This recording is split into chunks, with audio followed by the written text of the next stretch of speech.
समाज का विकृत होता चेहरा। दुर्ग बालिका हत्याकांड में सगा चाचा निकला हत्यारा। आज समाज की स्थिति बहुत चिंताजनक हो चुकी है। रिश्तों की कीमत और उनकी गहराई खत्म होती जा रही है। जहां चाचा पिता तुल्य माना जाता है, वहां अपनी सगी नाबालिग भतीजी के साथ दुष्कर्म करके उसकी हत्या कर दी तथा शव को घर के सामने खड़ी एक कार में फेंक दिया।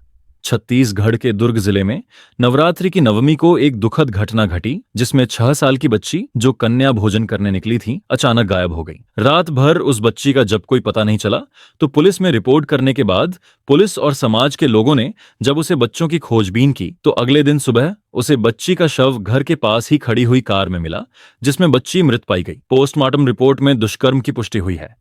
पुलिस ने गहरी पूछताछ कर जिन लोगों को विरासत को लिया है, उसमें उसके चाचा सोमेश यादव ने यह जुर्म स्वीकार कर लिया है। इस घटना से समाज को स्तब्ध कर दिया है कि सगा चाचा ऐसे कैसे कर सकता है। जो उस बच्ची का पिता का भाई है, वह बच्ची कितने भरोसे से अपने चाचा के साथ गई होगी, लेकिन उसका चाचा उसका काल बन गया। समाज की यह विकृत स्थिति बहुत चिंताजनक है। समाज को दूसरों से नहीं, अपनों से ही अब खतरा है। अब अपनों से ही डरने की जरूरत है। धन्यवाद। संकल्प न्यूज की रिपोर्ट। 7 साढ़े 7 बजे के आसपास एक सूचना मिलती है कि वहीं जिस घर में बच्ची आखिरी समय देखी गई थी, उसी घर के सामने एक कार है। उस कार में उस बच्ची दिखी है, उसकी शव मिली है, मृत अवस्था में मिली है। सूचना का तस्दीक किया गया। सच में उस कार से बच्ची की डेड बॉडी रिकवर किया गया, उसको हॉस्पिटलाइज किया गया।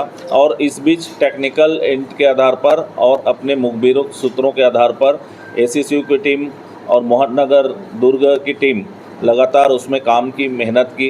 कल जो प्राइमरी साक्ष्य मिल रहे थे, जो गाड़ी जिस गाड़ी से उसका डेड बॉडी मिला, उसके ड्राइवर को, जो गाड़ी मालिक है उसको, ऐसे 3 लोगों को कल कुल 5 लोगों को सस्पेक्ट के तौर पे उठाया गया था, लेकिन प्राइमरी सस्पेक्ट में हमारे 3 लोग आए। टेक्निकल एंड और फिजिकल एविडेंस के आधार पर आज जब शॉर्ट पीएम रिपोर्ट का खुलासा हुआ, जब वो हमें मिला, उसमें सेक्सुअल असल्ट होना पाया गया। डॉक्टरों की टीम से चर्चा की गई और जब हमारे जो एविडेंस है और पूछताछ के जो उनके बयान हैं और जो उनके कथन हैं और उनकी स्वीकारोक्ति है, आरोपी की जो स्वीकारोक्ति है, उसके आधार पर ये निष्कर्ष पर पहुंचा गया कि ये आरोपी सोमेश यादव है, जो उस बालिका जो बच्ची है उसकी सगा चाचा है।